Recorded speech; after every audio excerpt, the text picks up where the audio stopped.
Assalamualaikum warahmatullahi wabarakatuh. Kembali lagi di Red Channel. Di video kali ini saya akan membahas mengenai part apa saja yang harus kita ganti saat melakukan servis besar. Servis besar dilakukan karena indikasinya yang dinampakkan melalui knalpot yang mengeluarkan asap putih dan juga oli yang berkurang serta suara mesin menjadi kasar.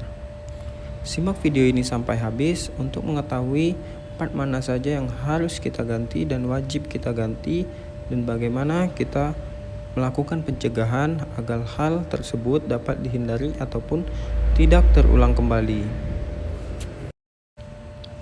Di video kali ini saya mengambil contoh di motor Mio S untuk mempersingkat waktu.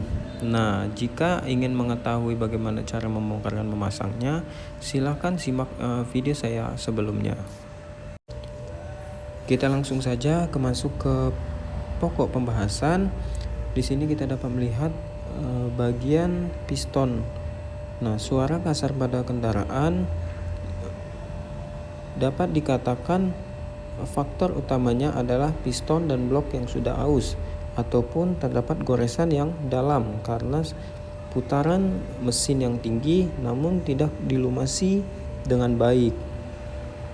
Kita bisa lihat kondisi ring piston yang ngejam ataupun macet sehingga ring piston tidak dapat bergerak yang disebabkan karena penumpukan karbon sehingga oli pun tidak dapat melumasi ataupun tidak dapat masuk ke dalam kisi-kisinya sehingga oli tersebut tidak masuk sampai ke dalam bagian piston yang artinya piston tidak terlumasi dengan baik. Nah, itulah penyebab kenapa piston dan blok dapat baret ataupun goresan karena itu tadi olinya yang tidak naik. Nah, kita lihat di bagian blok pun terdapat goresan yang dalam. Tentu saja karena piston dan blok adalah part yang saling berhubungan.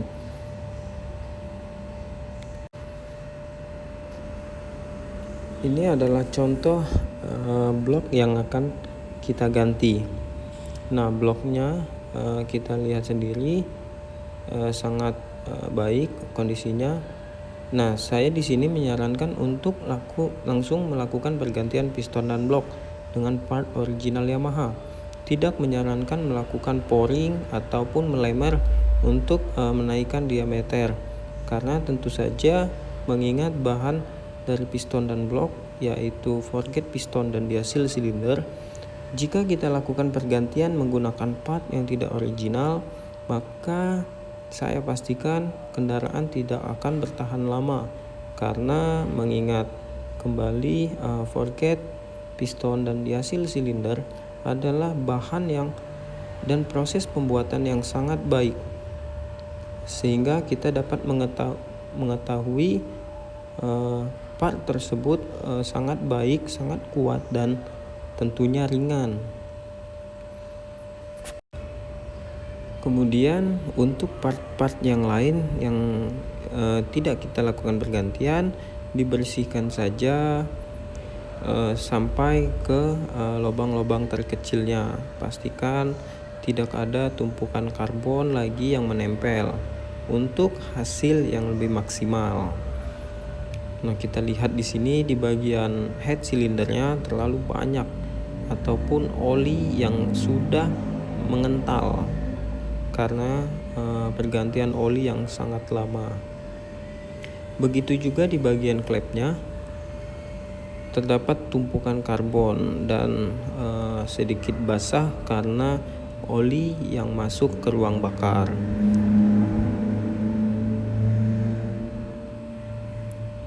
Untuk bagian throttle body juga kita lakukan pencucian atau pembersihan dan pastikan benar-benar bersih sampai ke dalam lubang-lubangnya untuk sirkulasi udara dan bahan bakar supaya dapat tercampur dengan baik, masuk dengan baik untuk hasil yang memuaskan. Pastikan throttle-nya pun dibersihkan. Oke, inilah part yang akan kita ganti. Yang pertama di sini adalah filter udara. Filter udara di sini kenapa saya lakukan pergantian? Karena di motor ini sebelumnya menggunakan part yang tidak original. Dapat kita lihat bahan dan tekstur dari filternya itu sangat keras dan kaku dan juga kering.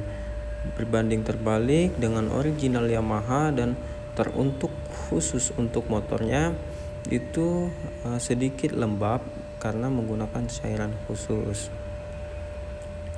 Yang kedua di sini adalah gasket block. Tentu saja kita lakukan pergantian untuk pencegahan rembesnya oli.